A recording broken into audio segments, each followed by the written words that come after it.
Vamos a abrir nuestras Biblias en Tito 3, por favor. Tito, capítulo número 3.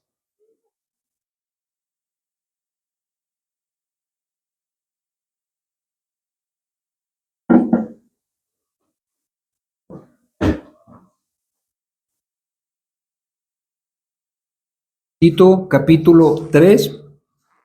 Vamos a leer del verso 12 al 15. Tito, capítulo número 3, verso del 12 al 15. Y dice: cuando te envíe a Artemas o a Tíquico, procura venir a verme en Nicópolis, porque he decidido pasar allí el invierno. Encamina con diligencia a Zenas, intérprete de la ley, y a Apolos, para que nada les falte, y que los nuestros aprendan a ocuparse en buenas obras, atendiendo a las necesidades apremiantes, para que no estén sin fruto. Todos los que están conmigo te saludan. Saluda a los que nos aman en la fe. La gracia sea con todos ustedes. A veces no ponemos atención al final de las cartas de Pablo o no las comprendemos en una manera un poco más profunda, porque decimos, es que es el final, es que es solo un saludo. No, tiene un trasfondo y no solo es cultural. Vamos a orar, por favor, para que Dios sea glorificado, para que yo me pueda dar a entender, para que pueda compartir el Evangelio.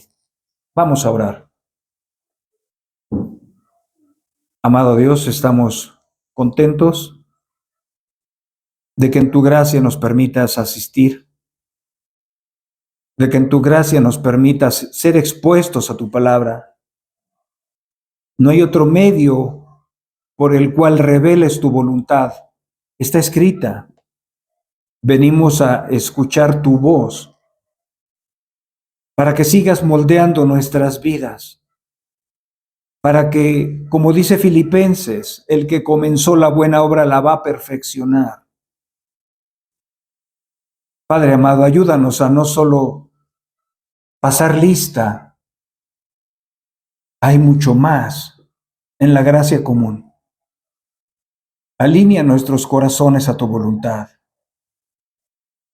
Ayúdanos a no estar perturbados por los quehaceres, por los problemas, a disponer nuestro corazón para que hoy tú lo sigas grabando con tu voluntad, con tu palabra revelada, Señor. Limpia nuestras conciencias, perdona nuestros pecados.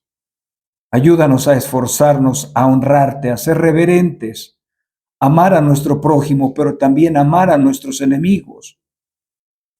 Ayúdanos a no vivir vidas simplistas moralmente, oh Dios. Gracias por salvarnos en Cristo. Gracias por perdonarnos en Cristo.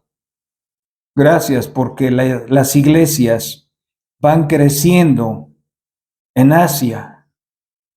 Gracias por nuestros hermanos de Costa Rica. Sigue bendiciéndoles, sigue exponiendo tu palabra. Que siempre estén en sus corazones, escrito está. Líbranos de darle una interpretación a tu palabra personal, porque escrito está. Ayúdanos a confiar en tu palabra, que es inerrante, autoritativa. Y aquí revelas tu sagrada voluntad. En el nombre de Jesús, dame gracia para exponer el texto en su contexto, Padre. Ayúdame a ser fiel a tu palabra, oh Dios. Líbrame de las tentaciones que tengo para predicar lo que a mí me parece o me place. Sea adorado a través de esta predicación, en el nombre de Jesús.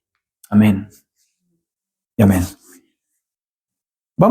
Ya vimos hace 8 días que el contexto histórico fue más amplio Hoy también va a haber un pequeño contexto histórico para que sigamos comprendiendo cuál era la circunstancia por la cual Pablo pone a Tito en Creta y le dice, te dejo en Creta, y le revela la voluntad de Pablo. Te dejo en Creta para que establezcas ancianos, te dejo en Creta para que pongas orden en las iglesias. No había un orden. Había personas que se congregaban, pero no estaban dando el testimonio debido. El nombre de Jesús no estaba siendo honrado. Y eso le preocupó a Pablo, porque los nuevos convertidos iban a ser arrastrados por dos doctrinas extrañas, por el judaísmo que siempre permeaba la gracia de Dios. Promovían las obras. Le titulé El cuidado pastoral en la obra de Dios. Pablo demuestra que no solo él escribe la revelación de Dios, sino que él mismo se mueve en función a lo que él habla, la voluntad de Dios. Y le dice a Tito, encamina con diligencia a Zenas y a Apolos para que nada les falte. Zenas era el único abogado, no solo era un intérprete de la ley, era el único abogado que se describe en las Sagradas Escrituras de todo el Nuevo Testamento. Y Apolos, si recuerdan cómo lo visualizan, el elocuente predicador de Alejandría. Ese era Apolos, un elocuente predicador. ¿Qué estaba diciendo Pablo a Tito? Que iban a recibir el amor del Señor. Pablo estaba demostrando el amor hacia Zenas y hacia Apolos. ¿De qué manera? Con el cuidado amoroso, que nada les falte. Ocúpate, Tito, de sus necesidades básicas. Ellos están sirviendo al Señor. Ahora a nosotros nos toca ocuparnos de sus necesidades básicas. Acompáñalos en su camino. Este mover de Pablo era extraordinario, porque en el Nuevo Testamento está 66 veces la obra. Estamos viendo que es importante en las cartas paulinas, en Primera de Timoteo, Segunda de Timoteo, ¿verdad? Primera de Tito, Segunda de Tito y aún Tercera de Tito, está plagado de orge, que significa obra, acción. En Tito 1:6 lo mencionan en una manera negativa, lo que no tenía que ser. Vamos a leer Tito 1 del 1, perdón, el versículo 5. Pablo le dice a Tito, por esta causa te dejé en Creta para que pusieses orden lo que queda y designaras ancianos en cada ciudad, como te mandé. Lo designarás si el anciano es irreprensible, marido de una sola mujer, que tenga hijos creyentes, no acusados de disolución ni de rebeldía. Perdón, es el 16. Yo dije, no tiene relación. Tito 1, se me escondió el 1. Tito 1:16. Dice, vamos a empezar en una manera negativa. Tito, capítulo 1, verso 16. Profesan conocer a Dios, pero con sus hechos lo niegan, siendo abominables y desobedientes e inútiles para cualquier obra buena.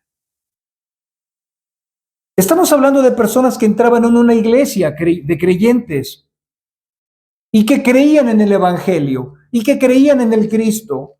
Ya no eran unas doctrinas falsas, creían, pero no podían empatar su vida a la praxis. Su vida práctica no hablaba de la transformación gloriosa del Evangelio. Por eso Pablo le dice, alerta a Tito, profesan conocer a Dios, o sea, con sus labios dicen que son creyentes, con sus labios dicen que son cristianos, profesan conocer a Dios, pero con sus hechos lo niegan, siendo abominables y desobedientes e inútiles. Las palabras que usa Pablo, e inútiles, o sea, inservibles, no funcionales para toda buena obra. Pablo deja algo que ver, no nos vamos a quedar aquí mucho tiempo. Pablo deja algo que ver. no solo es suficiente que la gente confiese a Dios. Una aplicación práctica. No solo es suficiente que las personas digan, yo soy cristiano. Eso creen que es suficiente. Como muchos hoy de la predicación de la desgracia, no de la gracia, ¿verdad? Acepta a Cristo en tu corazón y tienes 10 cristianos en las iglesias, pasando al frente haciendo una oración. Pero con sus hechos lo niegan. ¿Sería lo mismo que estaba pasando en Creta? Personas que entraban en una congregación profesaban conocer a Dios. Acuérdate de la fe histórica. Ellos conocían a Dios en su mente, pero en sus hechos no compaginaban, no empataban. Con sus hechos lo niegan, y no solo lo niegan, son inútiles para cualquier obra buena. No estamos hablando de que los hombres no trabajaban, de que las mujeres no tenían que lavar trastes, de la obra del ministerio, porque hay un ministerio, hay una membresía en la iglesia local. Somos miembros los unos de los otros. ¿Cuál era la característica de los que profesaban conocer a Dios en el tiempo de Pablo? Con sus hechos lo negaban, con su estilo de vida lo negaban. Y eran inútiles y desobedientes. ¿A qué? A lo que escuchaban. Los de Creta se daban a conocer como contexto histórico porque eran rebeldes y eran mentirosos. Y eran flojos, no eran esforzados. Por eso dice Pablo, desobedientes. Pablo demandaba una conducta, un comportamiento a través de las cartas cuando llegaban a alguna iglesia, pero las personas no se movían en función a lo que Pablo demandaba. Se volvían estériles, se volvían inútiles. Ahora vamos a ver el contraste de los que sí se mueven en función al mensaje.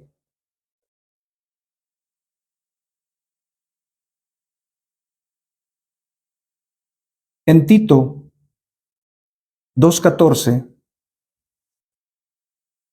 este es el tema central de lo cual se predicó, creo que hace 8 días o hace 15 días.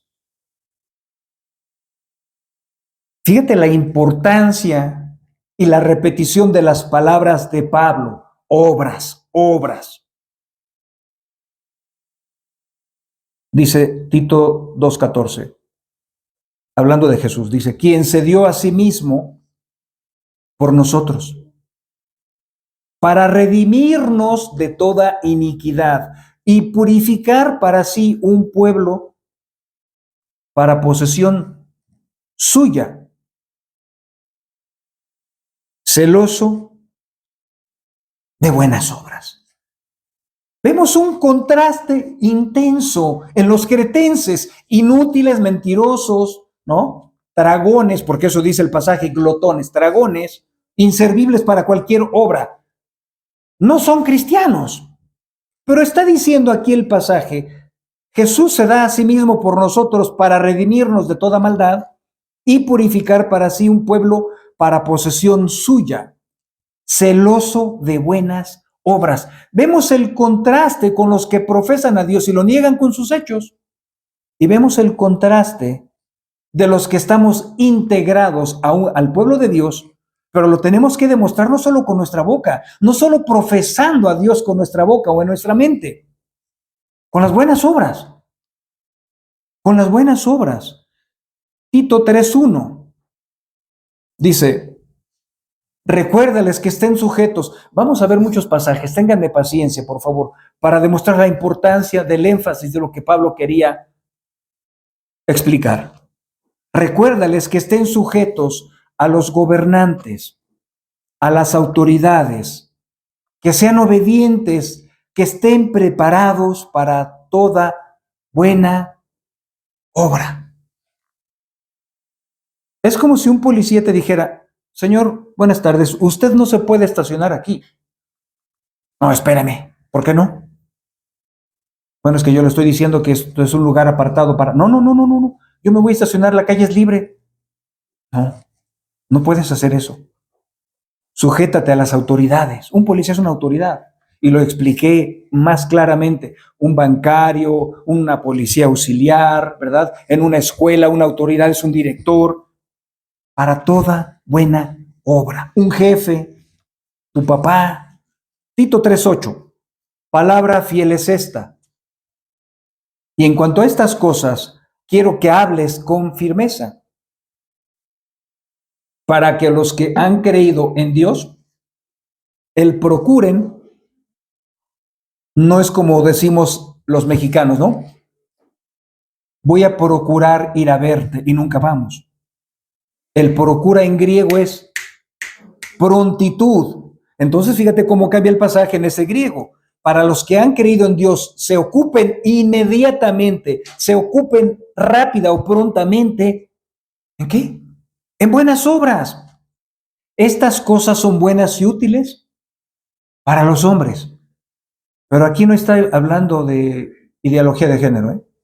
Hombres en un contexto general, ¿no? Universal, hombres, mujeres, niños, ancianos, niñas. Tito 3:14. Y que nuestro pueblo aprenda, Tito 3:14. Y que nuestro pueblo aprenda a ocuparse en buenas obras, atendiendo a las necesidades apremiantes para que no estén sin fruto. Tenemos que comprender que los que Dios ha salvado, no siempre nos estamos ocupando en las buenas obras. Una de las buenas obras que menciona nuestro pasaje en su contexto es el servicio que recibes de la iglesia, unos a otros. Imagínate que alguien dijera, hermano Pablo, ¿por qué tú mandas que nos ocupemos de de Apolos y de Zenas? ¿Por qué no te ocupas tú? ¿Por qué nos estás diciendo qué hacer y por qué no lo haces tú?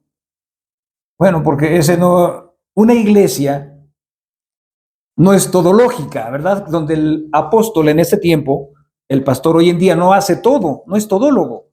Pablo delegaba, pero Pablo diligentemente, ¿verdad? No solo promovía el amor. Cuando le dice a Tito, oye, encárgate de Zenas y de Apolos, ¿no estaba contribuyendo y promoviendo el amor Pablo? No estaba entrenando a Tito para que se ocupara de las necesidades de aquel predicador poderoso en las Sagradas Escrituras, Apolos. Cada personaje en la iglesia local tiene una función, tiene una responsabilidad. Y Pablo estaba enseñando que deberían de ocuparse de los hermanos que están trabajando en la obra del Señor, que no están austeros, que no son inútiles, que son útiles, predicando el Evangelio.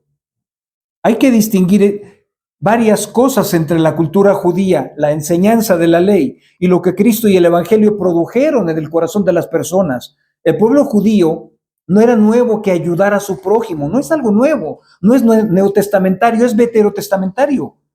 O sea, quiero decir, desde el Antiguo Testamento esto ya estaba implícito, solo que hubo un cambio muy importante. El pueblo judío y la ayuda al prójimo era antes de Cristo. Esto no era nuevo, no era un principio, no era un mandamiento nuevo. La ley mosaica se dividía, se promovía la justicia, la misericordia y el servicio al necesitado. Por ejemplo, en Levítico 19:18, que es Antiguo Testamento, dice, amarás a tu prójimo como a ti mismo. Deuteronomio 15 del 7 al 8 dice, si hay un menesteroso contigo, uno de tus hermanos en cualquiera de tus ciudades, en la tierra que el Señor, fíjate cómo Dios te recuerda. Hermanos, esto se llama compartir. Fíjate cómo sabiamente el autor de Deuteronomio dice, en la tierra que aunque te pertenece, no es que te pertenezca, es que tú la administras. ¿No dice la Biblia que de Jehová es toda la tierra y su plenitud? Y si entendemos ese pasaje con claridad, las posesiones materiales que tenemos es porque las estamos administrando. Y dice, en cualquiera de tus ciudades, en la tierra que el Señor tu Dios te da. ¿Cómo cambia eso, verdad? Si Dios me lo está dando, entonces, ¿qué está demandando? Dice el pasaje, no endurezcas tu corazón, ni cierres tu mano a tu hermano pobre. ¿No será lo mismo que dice el hermano Santiago? Si ves un hermano necesitado que no tiene para comer, que tiene una necesidad básica de medicamentos y no tiene dinero, Santiago reprueba este falso cristianismo. No le digas que Dios te bendiga, que el Señor te lleve alimento a tu casa, hermano. Y Santiago dice, ¿y por qué no le das tú? ¿Y por qué no le das tú un pan? ¿Y por qué no le das tú una cobija? Hermanos, no améis de lengua. Eso es lo que Santiago está enseñando. Es lo mismo que estaba en la ley de Moisés. No endurezcas tu corazón con el pobre. Dice, sino que le abrirás libremente tu mano y con generosidad le prestarás lo que le haga falta para cubrir sus necesidades. Si hay algo esplendoroso es el Evangelio que promueve, destruye el narcisismo, destruye el egocentrismo. Y hay personas que no siempre les va bien económicamente en la vida. A veces te va bien, pero cuando te va mal, los cristianos no nos preocupamos, porque tenemos un Dios que suple las necesidades y la iglesia local debe de entrar en acción al rescate. Eso es magnífico. Cada día tiene su propia afán, no nos preocupamos por eso. La hospitalidad también era una virtud valorada. ¿Se acuerdan Abraham con los ángeles? ¿Qué hizo Abraham? Sacó un balde de agua para lavar los pies, los sirvió, los atendió. Le dijo a su mujer, vete y prepara un cabrito, pero córrele rápido. Hay que darles de comer a los visitantes. Era hospitalario. Hoy la gente dice, no, pues es que yo no lo quiero invitar a mi casa porque no hay una recámara. ¡Ey, qué buen pretexto! ¿No? Amas mucho tu privacidad. No puede ser eso así. Claro, no vas a invitar a alguien que no conoces a tu casa, eso es una obviedad. Estamos hablando de la iglesia local, ¿verdad? De hermanos que están funcionando saludablemente y que por horas del destino les ha ido mal. En la práctica no siempre se cumplía. Muchos judíos, es importante, hermanos, el contexto histórico para que comprendamos cuáles eran las obras, la mejor obra que estaba demandando Pablo. Muchos judíos eran solidarios dentro de su comunidad, pero había barreras culturales. Los judíos no eran los samaritanos perfectos, eran complicados, eran bien pecadores, ¿no? Despreciaban a los que no eran judíos, esos eran difíciles, solían excluir, ojo, fíjate, los cristianos solían excluir a los extranjeros, samaritanos o gentiles. ¿Sí te acuerdas que uno de los animales que eran despreciados por los judíos eran los perros y los puercos? Imagínate que el judío comparaba a un gentil, o sea, un gentil significa una persona que no era del pueblo de Dios judío. Lo consideraban como algo despreciable, como un gentil, como un perro, como un puerco para los judíos. Entonces, conociendo la cultura, estamos comprendiendo lo que hacía el mandamiento, ¿no? En el siglo I, la cultura judía mantenía tradiciones de ayuda, servicio, pero estaba muy marcada por el legalismo fariseo. O sea, hacían el bien, pero con unas intenciones terribles. Esto podía convertir el servicio en una obra externa más que en un fruto de un amor genuino. Hablaba de caridad, de limosnas, el Evangelio habla de cuidar a las viudas, al huérfano, pero muchas veces con una motivación por cumplir la ley y ganar reconocimiento. Fíjate lo que dice Mateo 6, del 1 al 2. Cuidad de no practicar vuestra justicia delante de los hombres para ser vistos por ellos. De otra manera, no tendréis recompensa de vuestro Padre que está en los cielos. La gente puede hacer el bien con una intención egocéntrica, porque me gusta ayudar a la gente y me siento bien, o me gusta ayudar a la gente para que me vean. Esos dos propósitos eran incorrectos. Por eso, cuando des limosna, no toques trompeta delante de ti como hacen los hipócritas en las sinagogas y en las calles para ser alabados por los hombres. En verdad os digo que ya han recibido su recompensa. Con la venida de Cristo, Jesús profundiza y perfecciona la enseñanza, extiende el amor al prójimo y Jesús rompe las barreras, les manda a amar ahora a sus enemigos. Mateo 5:44, pero yo os digo, amad a vuestros enemigos y orad por los que os persiguen. Da la parábola también del buen samaritano en Lucas, mostrando que el servicio trasciende las barreras étnicas y religiosas. Un judío hoy en día es muy difícil que te ayude, aunque te conozca. Solo ayuda a otro judío. Trabajé en un restaurante en Santa Fe y había un matrimonio y el hombre quebró económicamente, se vino a la quiebra, le salió mal varios negocios. Y el padre de la novia o el padre de la esposa le prestó unos cuantos millones para levantar un restaurante y para mantenerse durante muchos meses, en lo que el restaurante tomaba auge o se daba a conocer. Pero un judío no le puede decir, oye, préstame 500 pesos y mañana te los pago. Es enteramente muy difícil. ¿Qué vino a hacer Jesús? A transformar los corazones, porque la gente se guiaba por la ley, algo obligatorio. No había un nacimiento de gratitud hacia Dios por salvarlos y que hicieran el bien al prójimo con un acto de amor desinteresado, sin que nadie te lo pague. Normalmente siempre buscamos ayudar al que te va a ayudar. Te debo una y después dices, me debes una, entonces me la cobro y échame la mano aquí. No. Vemos en Juan, no vayan, yo se los leo rápido, cuando Jesús lava los pies de sus discípulos como un ejemplo de humildad y servicio.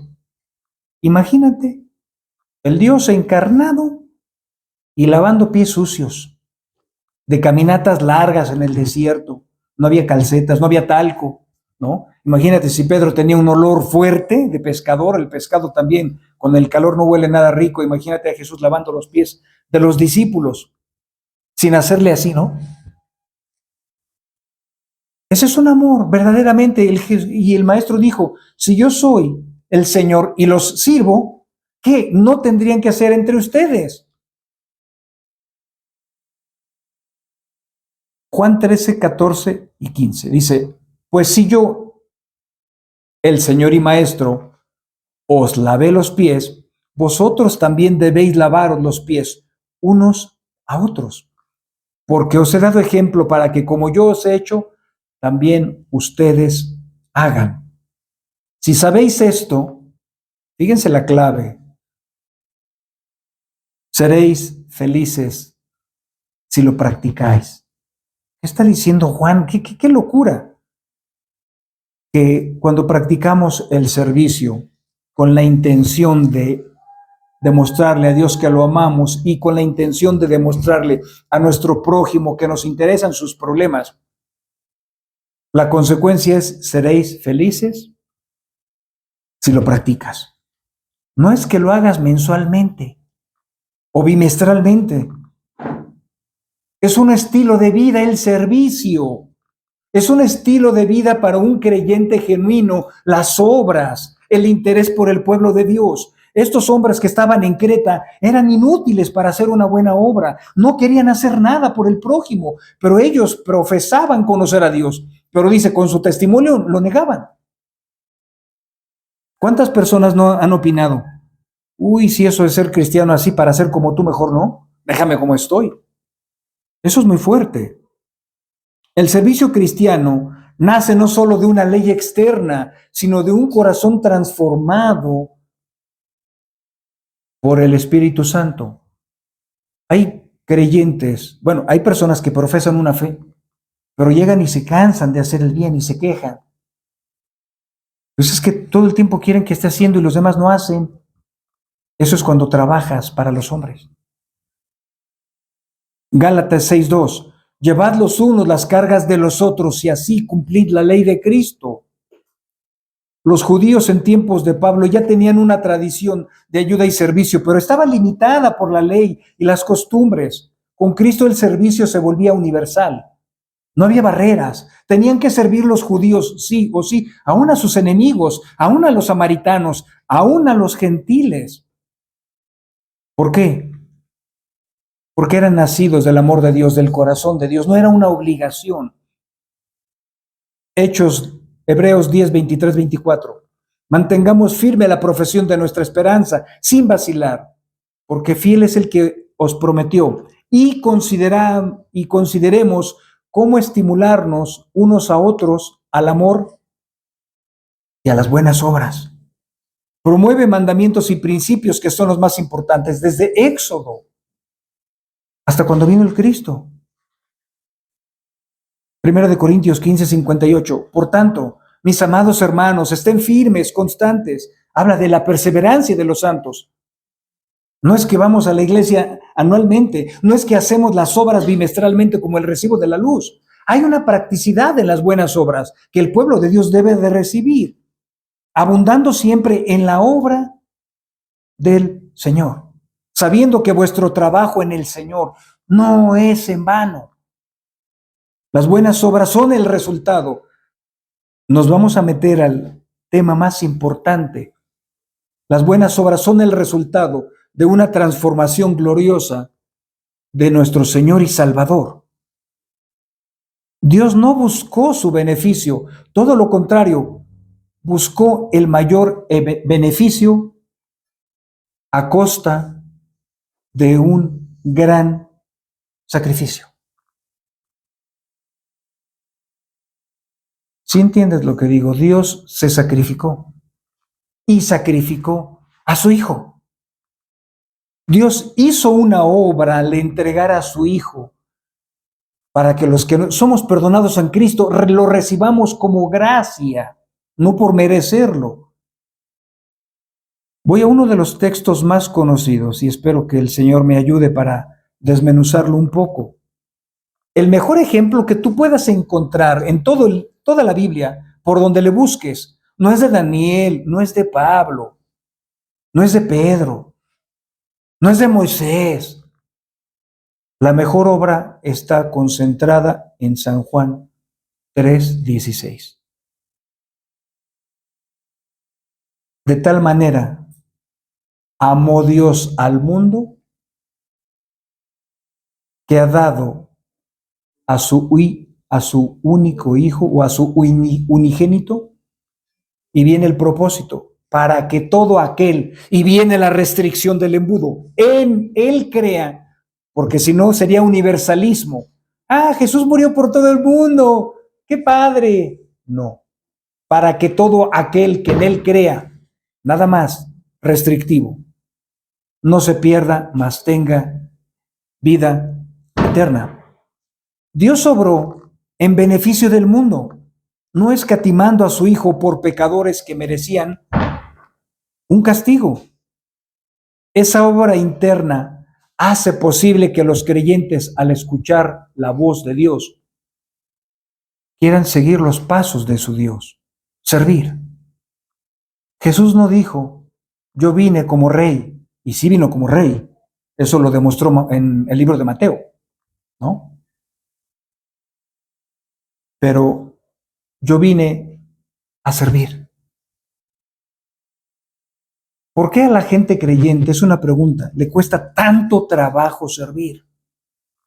Le cuesta tanto trabajo involucrarse en las obras no tuyas, en las obras de los demás. ¿Por qué les cuesta tanto trabajo hacer algo en beneficio a la hermandad? Ese era el problema, el distintivo de los cretenses, flojos, mentirosos e inútiles para cualquier obra buena. Profesaban conocer a Dios en su mente, pero en su estilo de vida no tenían buenas obras. Hoy en día, ¿cuántas personas en las iglesias profesan conocer a Dios? Pero yo pregunto, ¿dónde están tus buenas obras? ¿Dónde está el interés por la iglesia local o por algún hermano en Cristo?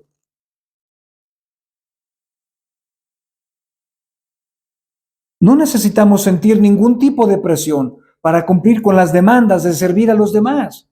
Pablo no tuvo que amenazar a Tito. Encárgate de las necesidades de Apolos. Encárgate de las necesidades de Cenas, si no te expulso. Si no te hago Mateo 18, primer paso. No tuvo que haber coacción. Fue suficiente Pablo al mencionárselo a Tito para que se moviera.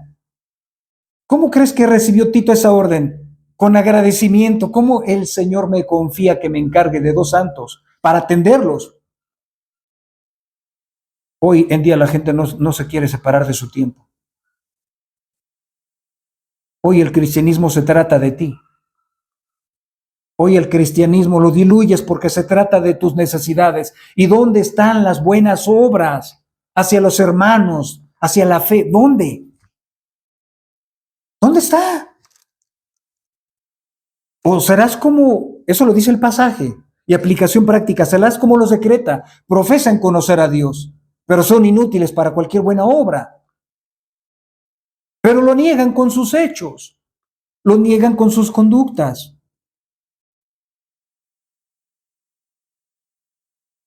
No está Pablo promoviendo las obras.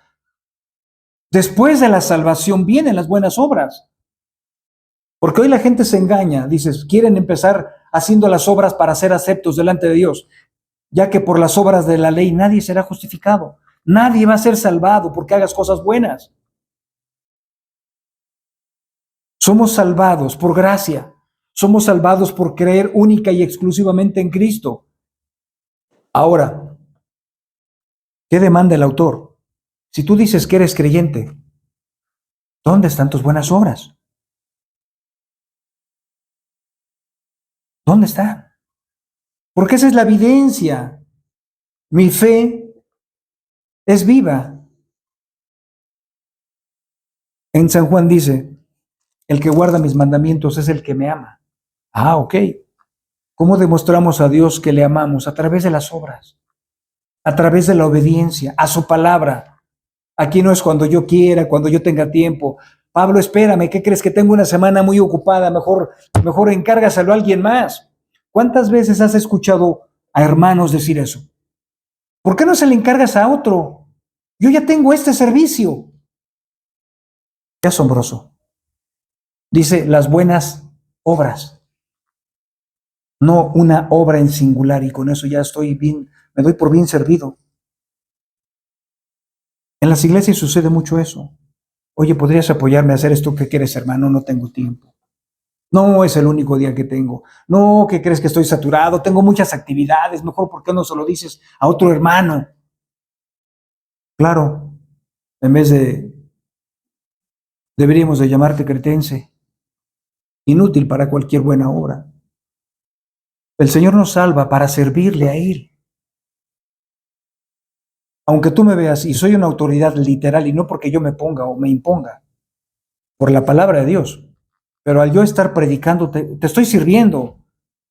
Yo soy el líder, sí, pero soy tu servidor, soy tu siervo, porque te estoy sirviendo, te estoy revelando la voluntad contextual de Dios para que hagas buenas obras. Eso es lo que Pablo quería incrustar en la conciencia de los hermanos. Eso dice el pasaje. Verso Tito 3:14, por favor, vamos ahí, para que lo leas con tus ojos. Tito 3:14. Y que los nuestros, bueno, vamos al 13. Encamina con diligencia a Zenas, intérprete de la ley, y a Apolos. ¿Para que qué? Para que nada les falte. Esto es una obra, sí, promovida por el amor y la obediencia. Pero no para ahí el pasaje. 14. Y que los nuestros, ¿quiénes son los nuestros? Los cristianos, los hermanos de la fe. Y que los nuestros aprendan a entretenerse en el Internet. en el Facebook, en el YouTube, en scrollear, tic, tic, tic, ¿no? En Netflix, ¿no? Perdón. Pensé que sí. Y que los nuestros aprendan a ocuparse en buenas obras, atendiendo a las necesidades apremiantes para que no estén sin fruto. Y fruto no se refiere a que las esposas estén lavando trastes y limpiando la casa y están cumpliendo y digan, yo ya cumplí. No, las mujeres sin Cristo hacen eso. O los hombres digan, amor, ya fui a trabajar, toma el gasto. Los hombres sin Cristo traen el gasto a sus casas. ¿Qué de extraordinario hacen? Los cretenses, nada. Pero los nuestros debemos de tener buenas obras para con los hermanos en la iglesia local.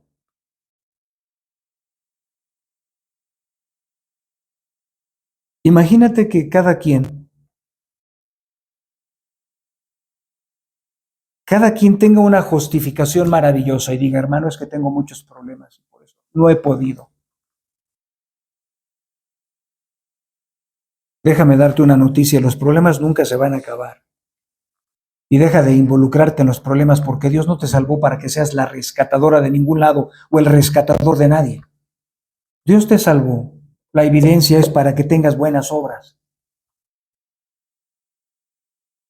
Dios nos salvó, no para que yo esté viajando yéndome de vacaciones cada mes, aunque lo pueda hacer o no lo pueda hacer, para servirlo, para lo que estoy haciendo ahorita, servirlos a ustedes. Buenas obras. Dios nos salvó para visitar al enfermo, para ayudar a la viuda, al hermano pobre. Para eso nos salvó Dios. Esas son las buenas obras. Si tú te dedicas a tu propia vida, renuncia, porque toda la vida se ha tratado de ti. Toda la vida se va a seguir tratando de ti. Como cretense, profesas conocer a Dios, pero con tus hechos lo niegas. Pablo le está hablando a creyentes verdaderos bíblicos. El que quiera salvar su vida, la perderá. Qué duro, pero el que la pierda por causa de mí, la va a hallar. Dios no nos salvó, eso lo he dicho muchas veces, para que tengamos familias bonitas. Y no es que sea malo. Dios nos salvó para concentrarnos en una iglesia local y demostrar el amor de Dios a través de que te ocupes o te preocupes por un hermano. Si todo el tiempo te estás preocupando por ti, tus problemas, en tu trabajo, afanándote, en lo que te gusta hacer, ¿cuándo los hermanos van a sentir el amor de Dios en sus vidas? Y cada quien está muy ocupado. Todos tenemos el mayor pretexto para no hacerlo. Trabajo, no tengo tiempo, estoy cansado. Eso no es un impedimento para las buenas obras. De verdad, siempre hay tiempo para las buenas obras. En vez de estar ahí con el dedito tonteando, perdón, pero ¿por qué no usas el teléfono para llamarle a un hermano? Oye, ¿cómo estás? Te vi triste, te vi angustiado. ¿Cuándo te puedo visitar? ¿Quieres que ore por ti? Le das un pasaje. ¿Dónde están las buenas obras? ¿Acaso somos cretenses? Profesamos conocer a Dios, pero no hay acción en nuestras vidas. ¿Cómo los cristianos van a sentir el amor de Dios si nosotros estamos concentrados en nosotros? Estamos tan concentrados en nuestras actividades que no tenemos tiempo para observar la iglesia local. Jesús dice en Efesios que lo más importante para él es la novia, la esposa. ¿Y quién es la esposa? La iglesia. Pero nosotros no tenemos tiempo en lo que le importa a Jesús. Tenemos tiempo para lo que nos importa a nosotros. ¿Acaso somos cretenses de San Andrés? Debemos de meditar en nuestros corazones. Debemos de funcionar y de reaccionar a la palabra de Dios. Las buenas obras, según Pablo, es el distintivo de una salvación verdadera, porque antes, en Tito 2, habló de la salvación, de la transformación gloriosa, de la justificación. Pero cuando se manifestó la gracia de Dios, hubo un cambio. Cuando se manifiesta la gracia de Dios verdaderamente en una persona, las personas ya no se dedican a hacer riquezas, ya no se dedican a sus propios tiempos, hobbies, pasatiempos. Ahora van a dedicarse a las buenas obras. Pablo lo está diciendo muy claramente, para que no estén sin fruto. ¿Qué provecho tendrías de mí si digo, hermanos, cancelo la predicación del domingo porque necesito dinero, tengo que trabajar? Y me voy a empezar a dedicar a mí, y tú te empiezas a dedicar a ti. ¿Y dónde queda el propósito de que Dios nos salva? Para congregarnos como un cuerpo, para servirnos, para amarnos, para llevar las cargas los unos de los otros. ¿Sabías que las personas egocéntricamente que se concentran más en ellos son las que menos están creciendo? Son las que menos crecen. Te lo puedo comprobar. Y son las que menos frutos dan. Porque están tan ocupados en sus propias vidas que no tienen tiempo para observar que hay una iglesia, que hay otros hermanos que necesitan oración, ayuda, un medicamento, un poco de dinero, una palabra de aliento. Si toda la vida te la pasas centrado en ti, quitamos a la Virgen de Guadalupe, pero te pusiste tú para autoadorarte.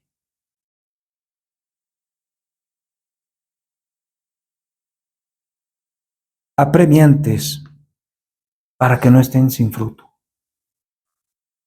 En la iglesia de los Hechos compartían el pan, compartían las oraciones, y no es que fueran ociosos. Yo entiendo que Pablo entiende que aunque estamos en otros tiempos, y a veces el caos de las ciudades grandes como México impide muchas relaciones diarias, me queda claro. Pero cuando nos disponemos en nuestro corazón a promover las buenas obras una vez al mes,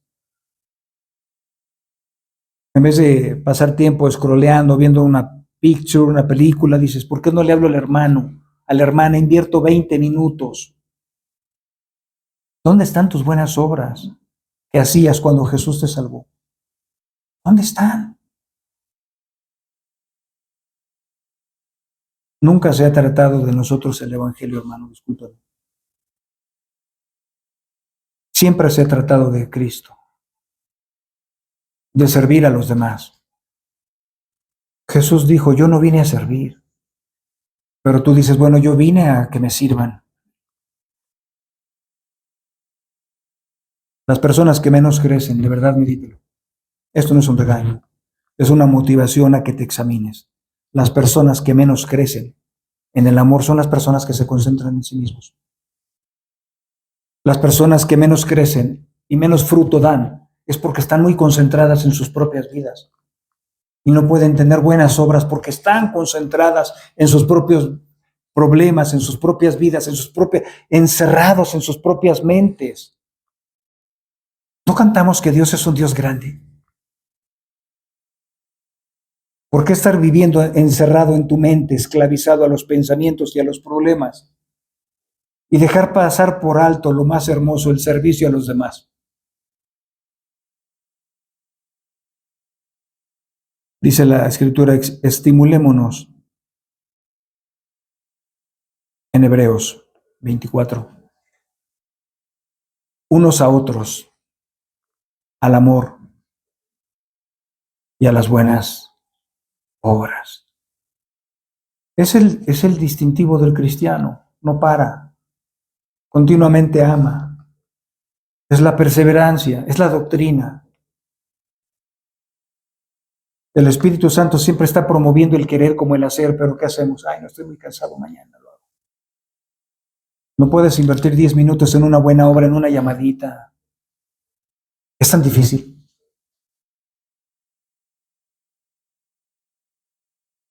Pablo siempre se despide de la misma manera.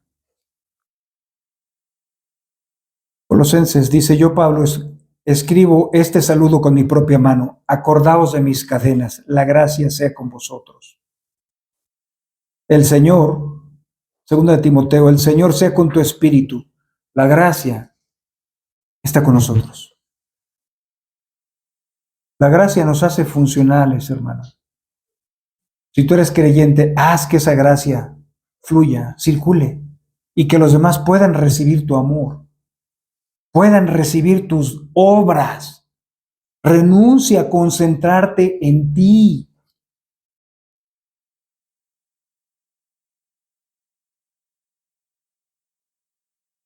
debemos de examinarnos si somos cretenses, si somos o somos del pueblo de Dios, y que los nuestros aprendan a ocuparse en buenas obras, en buenas obras.